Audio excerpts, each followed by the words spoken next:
Hey, everybody, welcome to PriorCaster. This is Bob, and today I have Dan with me. No, Dan. Why would I call you Dan? Your name's Three Ted. letters. Sorry.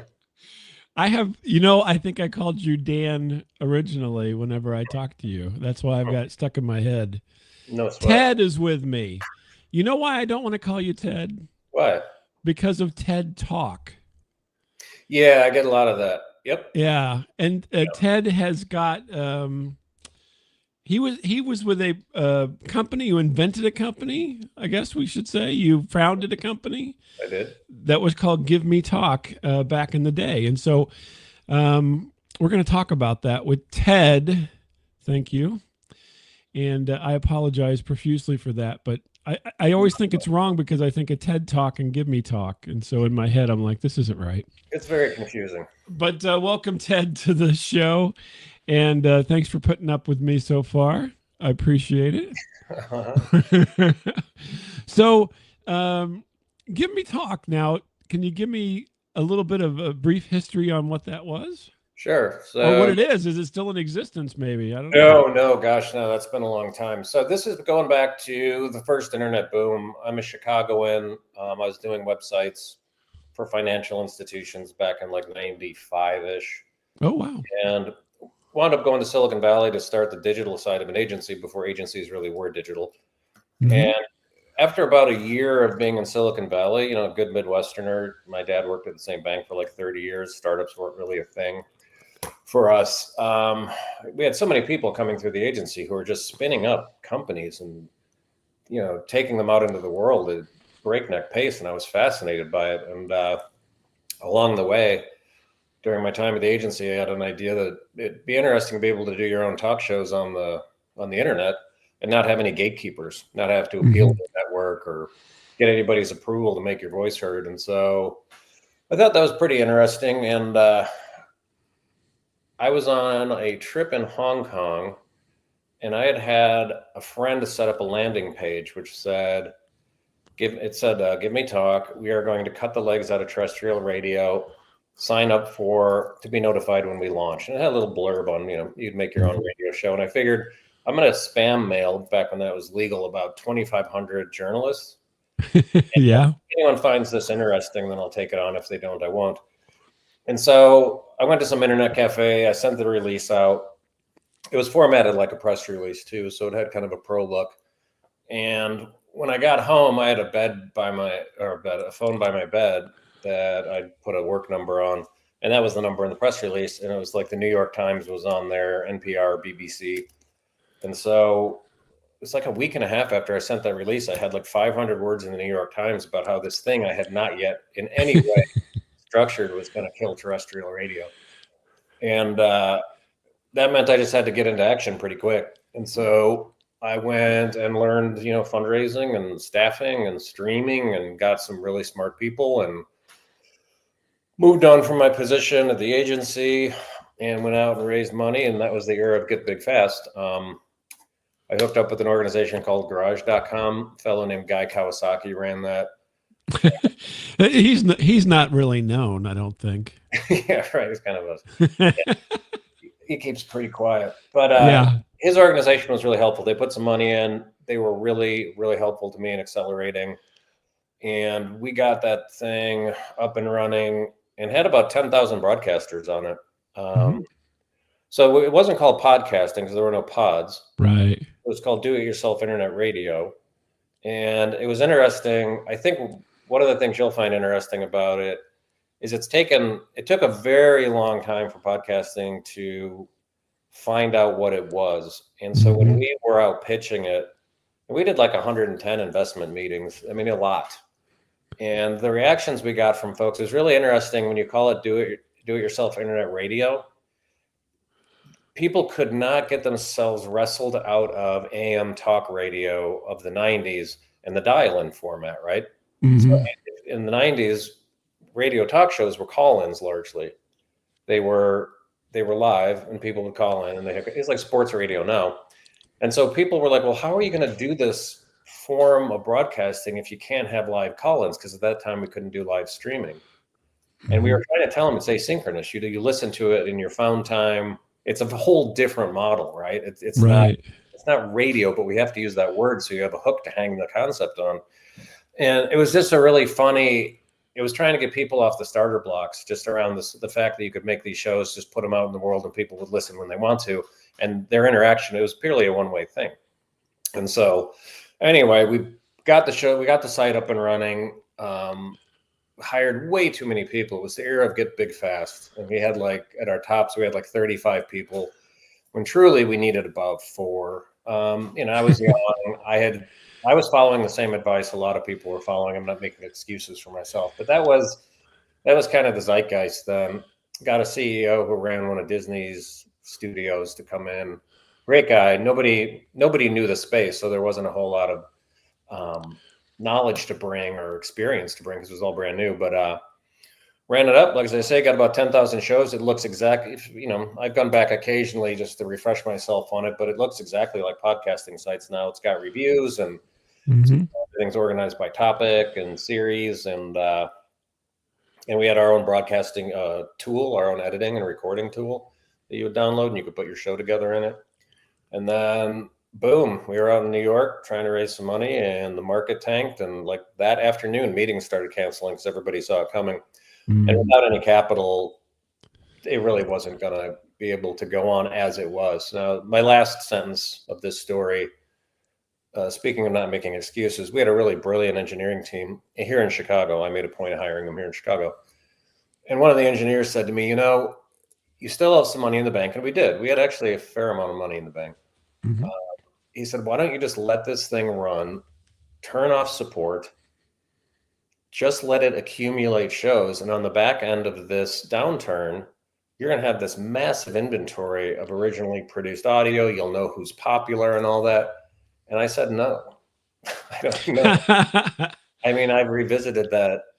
I don't even recall that fellow's name anymore, but I'd like to go back to him and just say, can you say that to me again in that time and have me agree with you? It's a very brilliant, it was a very simple and brilliant suggestion. He's the only one who made it. So that's kind of the story of GiveMeTalk. I mean, there's a lot of details in there, but that's kind of the broad stroke. So were you, as far as playing the audio, right? What were you using as far as that goes? Was it proprietary? Yeah. So for your older listeners, you'll remember the Real Audio player. Yes. Yeah. We started in Real Audio. We started our show in Real Audio. Yeah. Yeah, exactly. So that's what. So it was a big deal when we were talking to Real Audio. We would tell investors we were talking to Real Audio and using Real Player. And they were only, some of the formats escape me now, but they were one of the biggest players in it. And we were putting them together in a Smile format, which would stitch things together so you could do interstitial ads. I think at the time were called interstitials. And so it was a very, it was the earliest days of that technology. And it was hard. Everybody had to pick a player, and we were still dealing with dial-up, so people were using modems, in some cases. And it was just a very different, environment to come out into. And so I think it's nice. Everything is caught up now, and it's very interesting to watch technologies launch into circumstances that are ready for them. Sort of like ChatGPT has come into a circumstance where everybody's kind of ready for it. Everyone's got, a mobile phone that'll do that thing. Everybody's got tons of network capacity. But back in the day, we were wrestling with all kinds of stuff. And, our growth was slow and steady. And I don't think it probably would have, until we got to some way of playing those shows that wasn't a laptop, which wound up being pods. I'm not sure we would have seen the kind of growth that we wanted. But yeah. So if you recall, so I started recording stuff in 1999 with Real Audio and so forth. And so this is just ahead of that. Sounds like you said 95, 96, 97. Well, no, so actually when we started, it was 99. So you and I did it at the same time. I went out to the Valley in 96. Okay. So you and I we started the same year. That's interesting because I, especially from Chicago. So I'm in St. Louis, Missouri, and so not that the geography matters on the internet so much, but I'm surprised that I didn't happen across this at the time.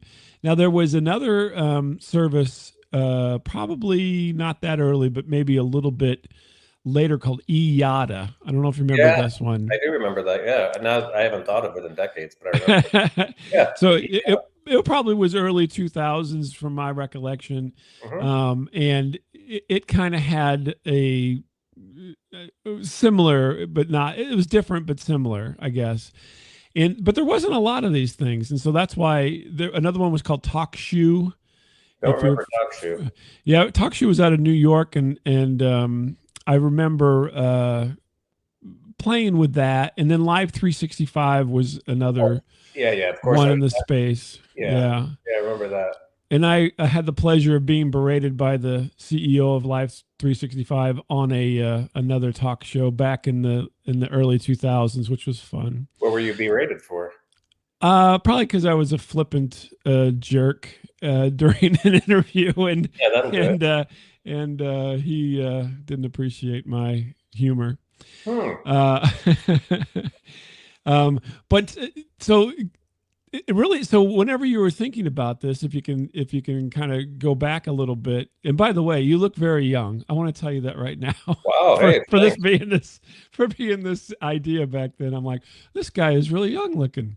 Well, The that makes the um whole podcast worth doing, right there. there you go. So the it- you wanted to kind of disrupt radio in a Yeah. way, but I mean, was that the only goal? I mean, what other kind of things were you thinking about at that time period? It was really interesting. I'll tell you, when the idea came up, the sheer novelty of the idea appealed to me. I thought it was just so different than the current way of doing that business that Hmm. just that change in the model was really appealing to me. It was so clearly better. Hmm. And I'm not really that anti-establishment guy, but the more I sat with the idea, the more it did become clear to me that you had to throw a lot of levers to get your voice out into the world. And was that necessarily a good thing? I think that, the jury's still out on that question. Really had to go through a lot of approvals by Right. people who may or may not be the kinds of people who should approve it.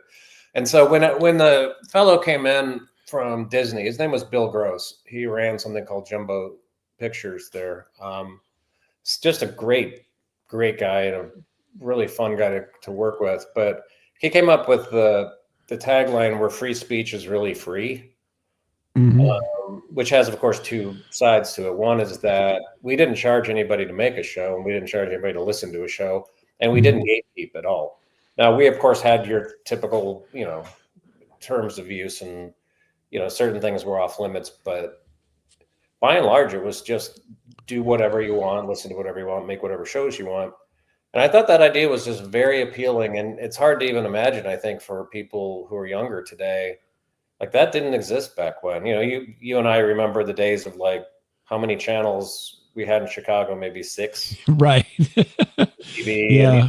you had a few different talk radio stations, but you were receiving what was selected for you to receive in a big way. And it's interesting now, just as we're talking about it, the environment people grow up in now, where you can go up on a podcasting site and have tens of thousands of shows done by people who are not professionally groomed to do these things and are Hmm. itchy to the extreme, which I think is one of the Right. fascinating.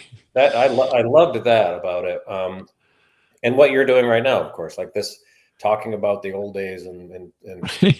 that's Who would have thought this was the old days, right? We're talking about technology that is leaps and bounds beyond anything prior, and yet it's the old days right now. We're on the it old is. days. It is. It is. It's interesting. And now I'm working in.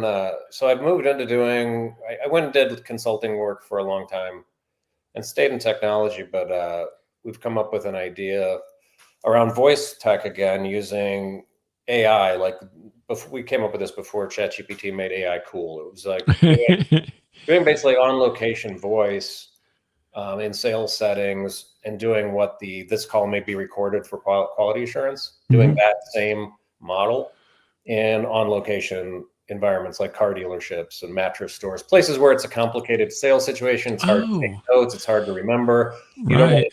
what sales approaches work. Exactly what companies have been doing in that phone sales space for, about a decade, honestly. So it's hard, kind of in environment, as it were. Like you're just out on the lot, or you're in, an office somewhere, anywhere. Yeah, typically what we're working on is commission salespeople who want to get better at their trade. Mm-hmm.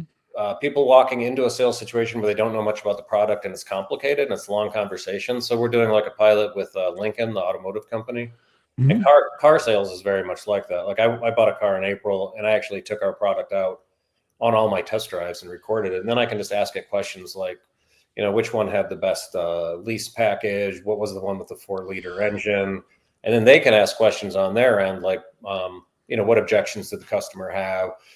Did they want to finance? Did they want to pay cash? And if you have 1,000 of those conversations, you can ask questions across like what sales appeals work best for like the Lincoln Corsair. What are the competitive models people are considering when they think about a Lincoln Navigator? So it's the same. It's an interesting corollary to this call may be recorded because the same data is just floating into the atmosphere in all of these sales situations. So, so this is a thing that compiles the data for you. So it's essentially like a searchable PDF, but better than that. Better than that. So what it does is it grabs the audio files. It does what's called diarization. So it figures out who said what. Mm-hmm. And those tools are really good. And that's, again, coming into a place where like tools are good enough to support as opposed to the prior streaming with real audio and all that. But it'll do diarization. So you'll have basically a movie script transcript of the conversation. And then AI can look at that transcript and do anything you want. It can find out, it can do what is the sentiment, how many speakers were involved, talk time for everybody, again, competitive mentions, objections. And if you have enough of that data, you can start looking at whole markets. You can say, what's the best approach to selling Lincolns in the Midwest versus the Southwest, or anything, or, mattresses are a great one because they're complicated. It's a long process. It all happens in person. All of those are in person and they'll never not be in person. So it's interesting. The audio capture is a fascinating, challenging sort of opportunity for us. We have really smart people in that, but it's interesting back in the voice game. I don't know why I'm in the voice tech game again. So how do you capture then? What do you use to do your capture? Just on the phone, or? Well, we have an app for the phone, and we've gone through pretty much every wired and wireless microphone that's been manufactured. We also have created our own microphone array wearable device. And actually it's patent pending now, which is kind of cool, but it beams out and it looks at the sound that's coming in towards it versus the sound that's coming in from above it. And it uses a bunch of complicated math to figure out who said what in a really, really accurate way. And so it'll know if you're the person in front or if you're the person up top, and it'll cut out everybody around. It is interesting the number of challenges in capturing audio in something like, a crowded store. We've done this in retail. We've done it in a lot of really noisy environments. And it's a really interesting challenge. And so we may have some hardware someday. We do have that design already ready to go. But right now we're doing it in a phone app, which is yielding sufficient results for what our kind of V1 is. So it seems like it's kind of spatially aware, but only through the audio, not through. You don't have to have the camera on or anything like that for the zero cameras. Yeah. Zero cameras, no video. It's amazing the amount, back to there's a company called Gong that's done a brilliant job in not evaluating, but just generally capturing audio through sales calls. When you get one of those calls and it says this call may be recorded or monitored for quality assurance, fairly good chance that file is going off to Gong's AI and is being kind of sliced and diced and mined in every way you can think of. And they have been, people are rabid. I mean, in the way that like consumers are rabid about Apple, like sales managers are rabid about Gong because there's so much data locked in a conversation. And they just figured out, it's only 2 wires. It's you and me on a phone call, or on this particular call that we're doing right now. It's very easy to get the audio. Right. And well, yeah. And you can tell who's who. They know exactly who's who. They don't have to do diarization and figure out, which speaker is which. So they've done an absolutely brilliant job across the board of using human voice and conversations as data sources at enormous scale, just enormous scale. So that's what we're looking to do in the real world. It's oddly enough, coming back to kind of what we're doing and what we talked about in the past, you could basically pull in all the podcasts and pull all the information out of that if you wanted to. Absolutely. Isn't that interesting? And so that's, yeah, well, so you and I were at the same time. And I say to a lot of people, and you'll understand this better than most of the people that I've said it to, but in the AI space and with voice, I feel very much like it's the internet in like 96. It just like every idea is going to be tried. And we're lucky enough to be around for that. Everyone's going to try everything. And a lot of it's going to fail. A lot of it's going to kind of crawl along. A lot of it's going to boom. And then a lot of those things that fail are going to be huge in like 10 years, right? Like podcasts. Right. Like podcast. Yeah. So were you, looping back here to the GiveMeTalk, whenever it kind of, fizzled or whatever you want to call it, whenever it died down a little bit. Yeah, because I flamed instead of fizzled. Yeah, okay, flamed.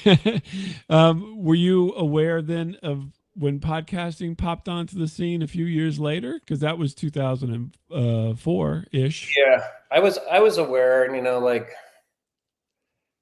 that was my first time, and this is only my second time starting something now, but that was my first time through, and I'd heard all the thing about pioneers take all the arrows and all that. And there's a lot of, people kind of aw shucks themselves when something doesn't work out. But it's interesting to have been there that early and have been that close. I had a co-founder, and he and I spoke just a few weeks ago. And you reminisce about the what ifs on that, because it really wasn't that much later. And so I go back to what that engineer said. It's like, I'll keep that piece of advice in mind. If the voice AI thing we're working on now kind of starts crawling, I'm going to make sure I keep that life support. Because the data is valuable. It's amazing. And as you say, the use cases we may not even know is your example just now of taking these podcasts and putting them all in one space and then being able to query them. You could take all the podcasts about podcasting and then ask, of those podcasts, what made the most popular podcast? And the AI will go through those millions of hours of transcripts and it'll tell you what it finds. Yeah.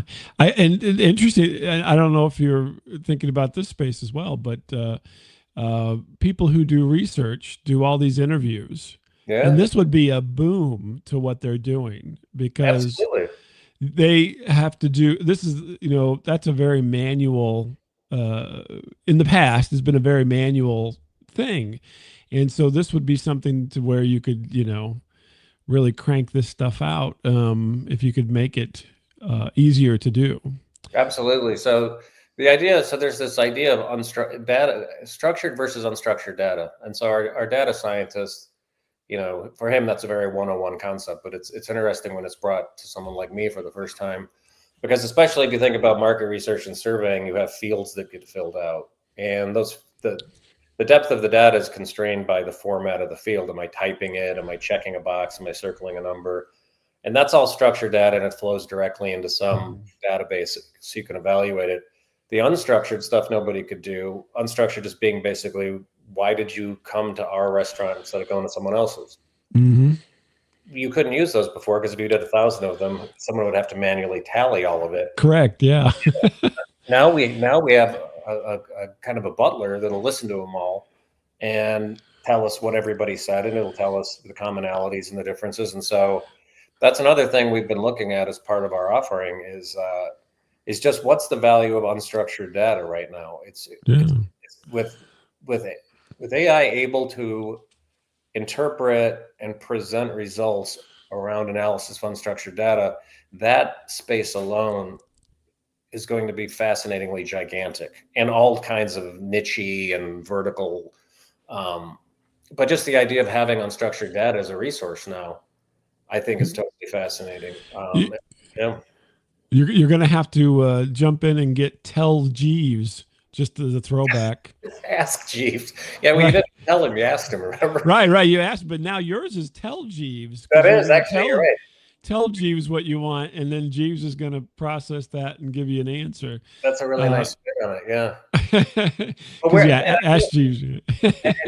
So when you think about like the search engine space, I always go back to that ecosystem that I wasn't part of it, but Excite was there, Ask Jeeves was there, Right. Google wasn't there, Yahoo was No. there.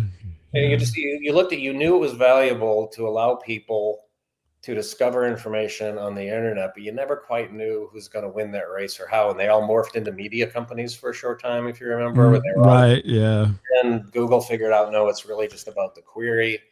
And now you see Google is using generative on the top of all of their search results, and it'll give you the little summary paragraph. Of right. Yeah. And so you see all of these things morphing and changing, and the power of it's just fascinating. The interesting thing about the Google thing is when I noticed that popping up, I'm like, aren't people going to get aggravated because now Google is the top of every search? There's nobody can be the top other than Google. That's an interesting point. Yeah, the hierarchy is what Google says and then everybody else. Right. Yeah. And so the sponsors all fall below Google. Yeah. Everybody's under Google now. They flipped the they took control of the market. Basically, they're paying government.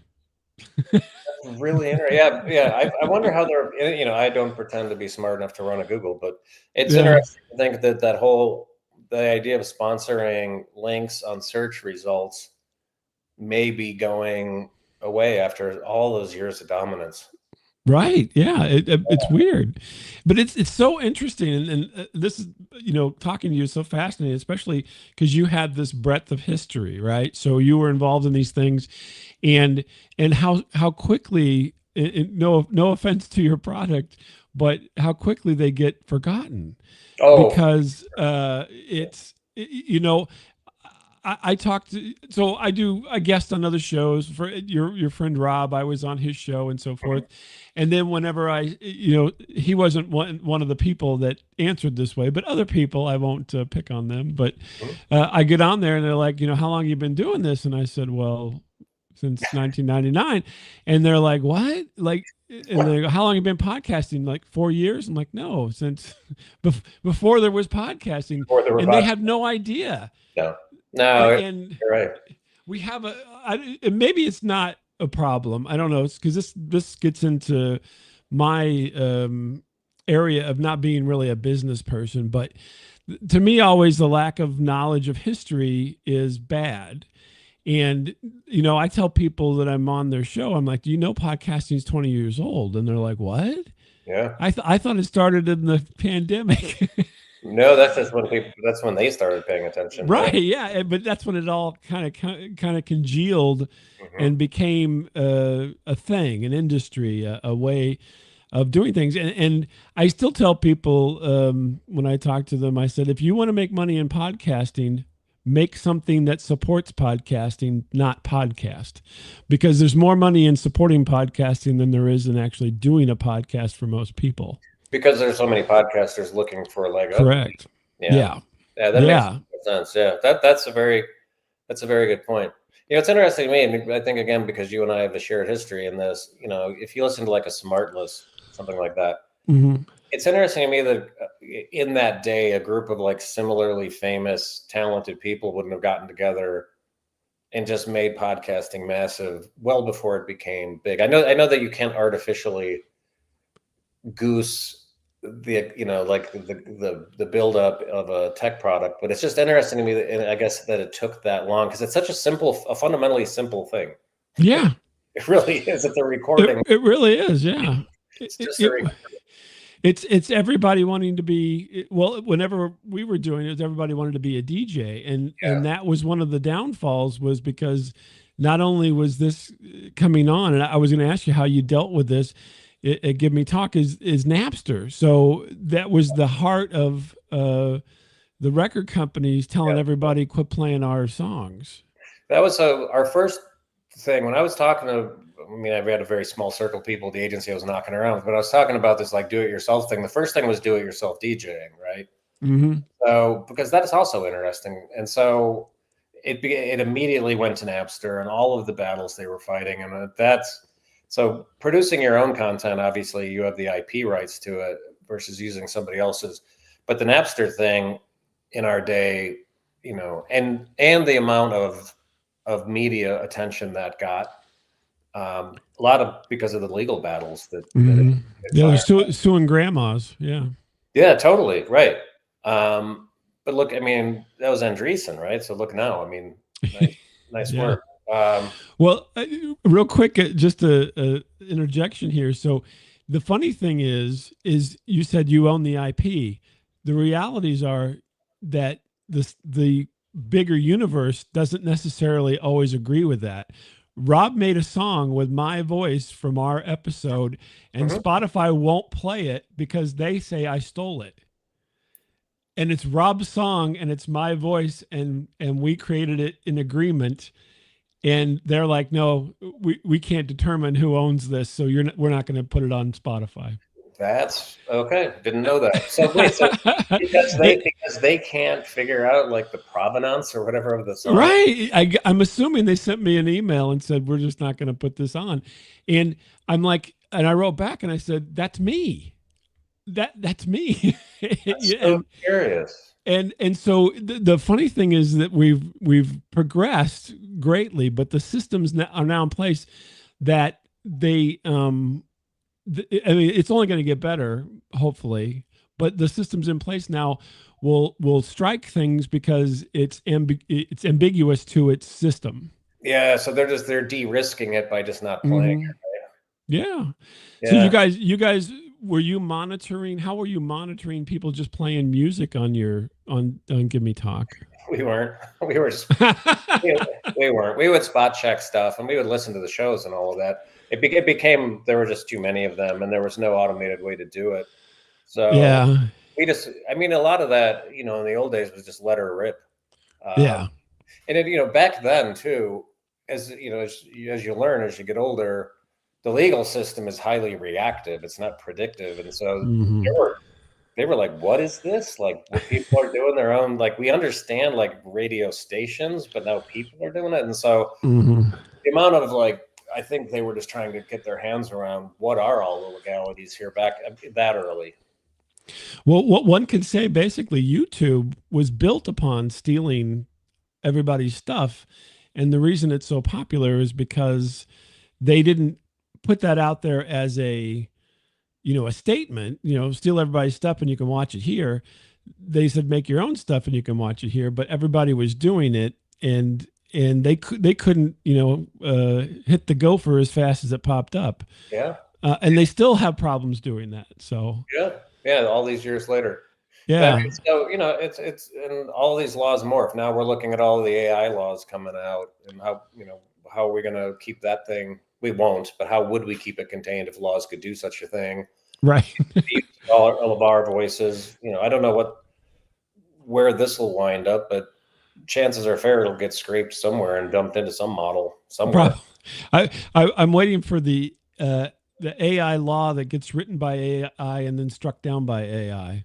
That'll all it'll be a big circle. It's really funny. Then it just doesn't need us anymore. It's got its own Right. functioning ecosystem where it's just like we're irrelevant all of a sudden.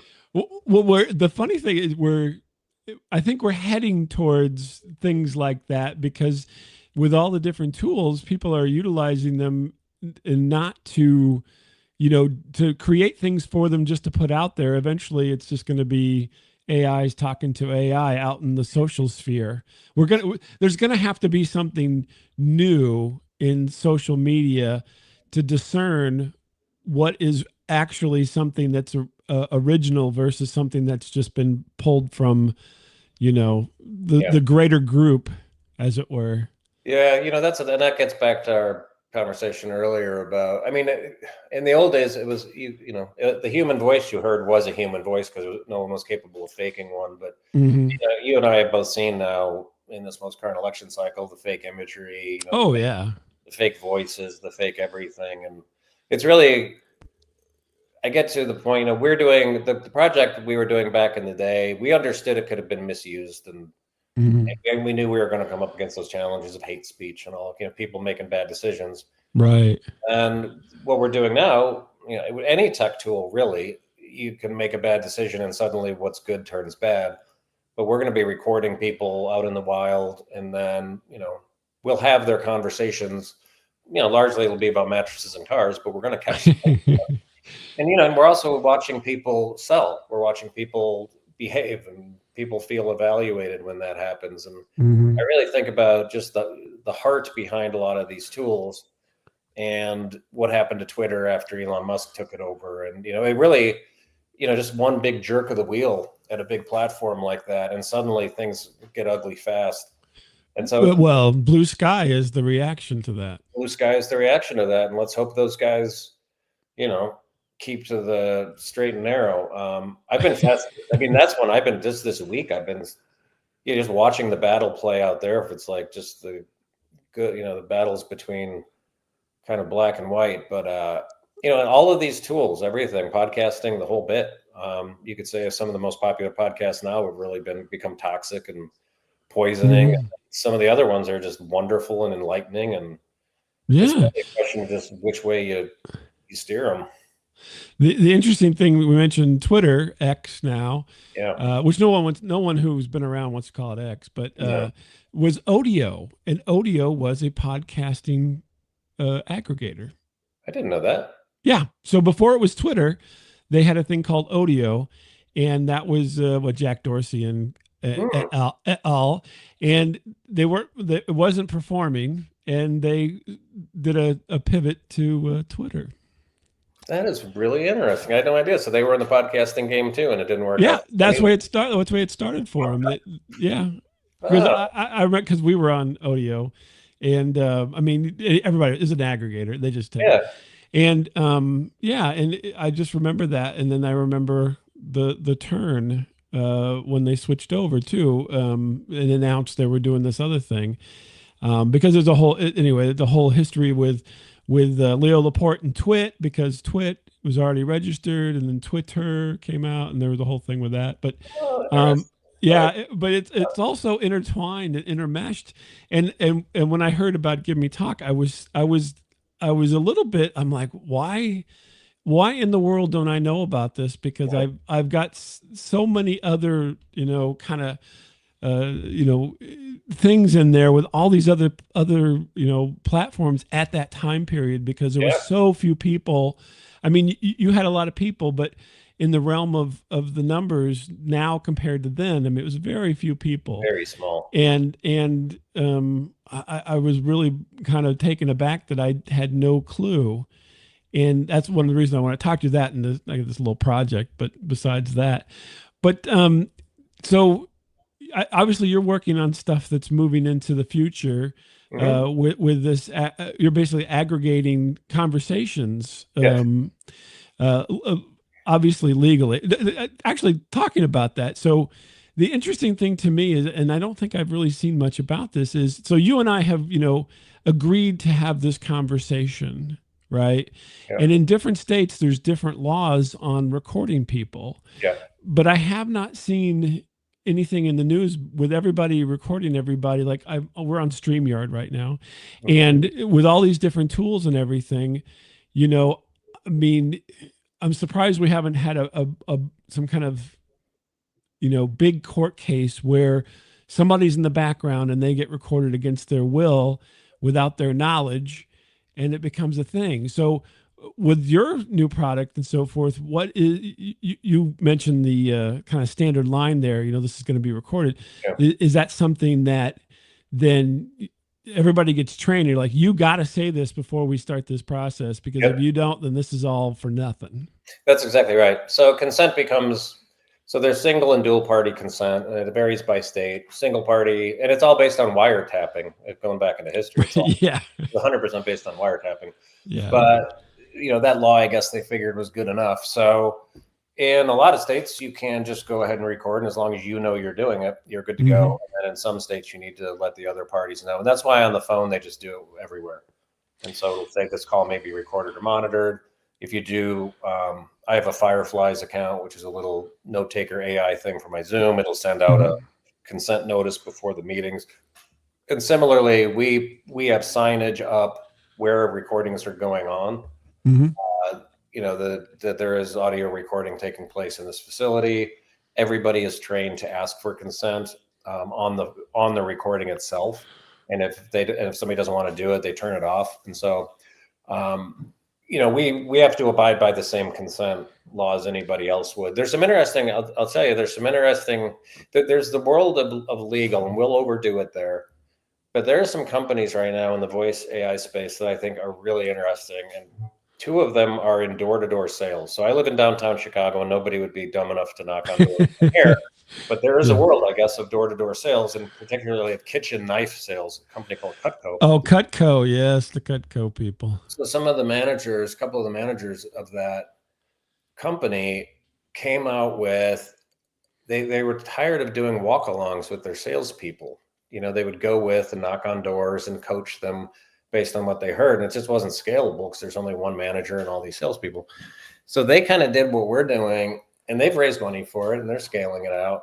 It's a door-to-door sales kind of coaching thing. And what it means is functionally that when someone opens their door to a salesperson, there's a hot mic at the door. Mm-hmm. And these people are talking to them and letting themselves be recorded door to door, complete stranger, about kitchen knives. And I talked, and so to me, that speaks to the fact that we right now, like I have 3 different Echoes in my house, and they all have different names. Right. Yeah. And I've got my iPhone sitting here as I talk to you, and I'm talking into my laptop, and we're all so used to the presence of what could be called surveillance, but in glass half full is kind of like an audio helper tool. Mm-hmm. That in the real world, I don't know that people are that sensitive to it. We are, as I said, we're working at an auto dealership that serves an older customer segment. Lincoln is, serves an older, more affluent customer segment, and people get recorded. The guy asks them, "We're going to record this for training purposes," and there's a sign up, and they're like, "Yeah, okay." And here and there, we get people who say, "I'd rather not," or they don't get it. Same we did it in the auto service department. Have a mic on the table. Is it okay? Sure. And we're just not getting we're not getting really any negative reaction from anybody. And I think it's more a sign of the times with the technology. And I think people, you want to ask. I think you want to ask whether it's legal or not. Of course, you don't want to. You don't want to surreptitiously record people. But our goal in the end too is we figured out the whole ecosystem in recording needs to get something. So if you walk into an auto dealership, as I did many times in April, you have very long conversations and you're trying to take mental notes. And I'm not a car guy, so I don't know anything about what they're saying. So when I leave, I have this very partial knowledge of what was said, and it gets screwed up with the guy I saw the day before. But, we're talking about sending out, emails immediately afterwards to customers. Here's something, when they walk in, don't worry about taking notes. Don't worry about remembering. Mm-hmm. We're going to send you a summary of this thing right after you leave. And that's the value to the customer, right? Yeah. And that's how I used it when I went shopping for cars. I could not have kept my effort organized if I hadn't done that. And so, you'll automatically get a recap, what you said about financing, what they said about the motor or the trim packages or whatever it was, availability. And so it frees up the people on the other end. And I think we're getting used to that idea that if we participate in these audio technology interactions, we get something back for it, right? Mm-hmm. There's a reason I have this Echo here is because it's better that I have it than I don't. And that's what we need to be too, right? Mm-hmm.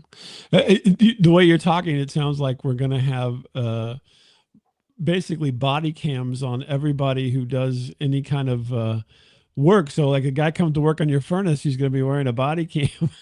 That actually, so another one of the applications for that voice stuff is solar sales and installation. So there you go. I mean, but if you think about, one of the things that we've really thought about is containment.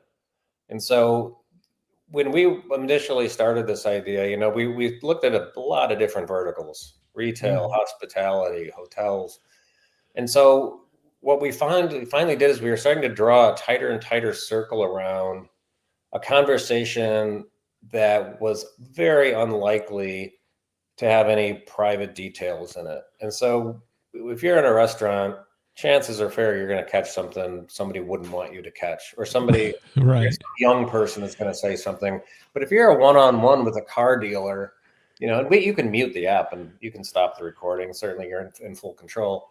But if Mhm. you're in a situation like that, or you're buying a mattress, or or even if you're somebody's door to door selling knives for those guys, typically people aren't going to be revealing anything that they wish they hadn't said. And so it's a lot of it's about use case. And I wouldn't doubt we go to a hot mic society. Mhm. You walk. I'm very aware of these now because of what I'm doing. Right. Yeah. Costco or anywhere, the video surveillance, is Mhm. 110%. And when we were talking to we had board of advisors and chief operating officer of a very large restaurant chain spends a lot of his time investigating claims that customers or employees behaved in a certain way or said a certain thing. Mhm. And what they do is they go back and they sit and stare at security footage and they try to lip read on the security footage Oh. who behaved how, and is it evidentiary almost. And so you're an inch there from just audio recording the stuff. Right. I mean, you're already lip reading off of somebody. You already see their face. You could probably establish their identity at some level. And so really what's the harm? But yeah, this is a very interesting world. And then you think about the call center people are all recorded now. All those calls, the Mhm. Amazon drivers have cameras in their faces, that are installed Mhm. in trucks. Yeah. All the truck drivers, are monitored now for everything, Mhm. how fast they're going to where they're stopping. Um, Mhm. and everybody eventually, it's not like they're abiding by it, but there is, you try to make it worth that other party's while. And again, it gets back to the heart thing. That gets back to like who's got their hands on the wheel of the technology, because you can use all of these things in a way that's harmful to somebody, or you can use them in a way that's helpful to everybody. And so we just, one of our primary cultural directives is like, as Google used to say, kind of do no harm. But that is 100%, how we're going to roll. Um, Mhm. we want employees to get the most out of this. We want the customers to get the most out of this. And if we wander off into a place where that's not happening or somebody's using it the wrong way, and we just, have had very recent conversations about this, we'll just deplatform the users. We'll just take them Yeah. away. Yeah. How interesting. Do you have a cool name for this so far? Like, Give Me Talk was a really good name, but GiveMeTalk was a great name, and so I didn't say that actually when I sent that press release, it was called TalkNet Radio, and then I got a cease and desist letter. So then we went to GiveMeTalk, which was a much better name. oh, But okay. we had another name for this, VeriClear, and then in the meantime, somebody popped up and trademarked it. So we had to come up with another name. And if you've been through this process, at least for us, naming was almost entirely around the availability of a domain. Sure. You can pick any random collection of ASCII characters, and you're never going to get it. So we came up. One of my partners came up with a great name called Genubi, GENUBI.ai, Mhm. and Genubi is it's a massive star, and so we hope we're going to create. Oh, okay. We hope we're going to create massive stars out there and selling, and in business, and so that one really worked out. Yeah, so Genubi with a G. That all ties into it. Yeah, your star performer, star everything. We Yeah. looked into it. Yeah, so that was Yeah. good. Yeah. That's very good. Yeah, because I love you have to have multiple levels on your name, if you ask me. But Yeah, and we really that came. I mean, poor her. She went through a few weeks of it. We probably had 150 things on paper, and she loved none of them. And then this one popped up, and we're all like, "Get it, buy it, do it." So, yeah, get it all your socials and everything. You yep. got to get on Blue Sky now. Yeah, we do Unfortunately, actually have no to make a such blue sky go. That's true. Right. get it while you can. I've been telling everybody. I'm like, get your Good name point. now. If Good you point. if you don't get it now, you'll never get it. Well, So you'll also remember that in the old day, like I remember going and emailing this person, I think her name was Ninja at Yahoo, to get my little agency in Chicago like listed on Yahoo, and everything was manual, and all those domains were sitting out there, cars.com, business.com, whatever. right. And you and I could have gone and bought up a handful of Oh, those, I know. just lived on a desert island the rest of our lives. I'm so angry at my younger self for not thinking about this. I know. That and the fact that I had I always tell my son that I'm angry with him because I was playing with making servers and I made him a Minecraft server, Oh, wow. and for him and his friends to play on. And I was thinking I should make a Bitcoin mining thing out of this. This was at the time when you could still do that effectively at your Oh, house, yeah. and I didn't. I made him a Minecraft server. I said, "You're poor because I made you a Minecraft server." That's what I tell Oh him. my God. Yeah. There's so many missed opportunities out there. I remember I saw the business.com name sold like in 2003 for like $7.5 million. Oh, Like I know. even I I could have know. dropped $20 on that. Exactly. Yeah. At the time, it's like, why I don't, wasn't I that forward thinking? Right. yeah. I So, mean, you were forward thinking with the podcasting for sure. yeah. But to what ends? Come on. Yeah, didn't get you the desert island, but whatever. Right. Yeah. I think I traded in for onebusiness.com back then and just forget about all the rest of this work. So, Yeah. but, uh, Ted, thank you so much for Yeah. taking some time today and Well, talking thank you. about Give Me Talk. And we've gone from the past all the way into the future with Yeah. your new venture. And say that again because I didn't type it in, but Oh yeah. Genubia. GenuBI.ai. I'm going to put it up on the screen. Yeah, That looks correct. that's it. All right. So folks can look into that. And I mean, that to me, it's a no brainer, right? People have to do this. I hope so. Hey, look, you and I, everybody started podcasting eventually. So if you have Right. a good idea, it's a good idea. So, but thanks for being here today on PriorCaster and telling us about this. And folks, we'll catch you next time. Ted, Great. hang on for just a second. Will do.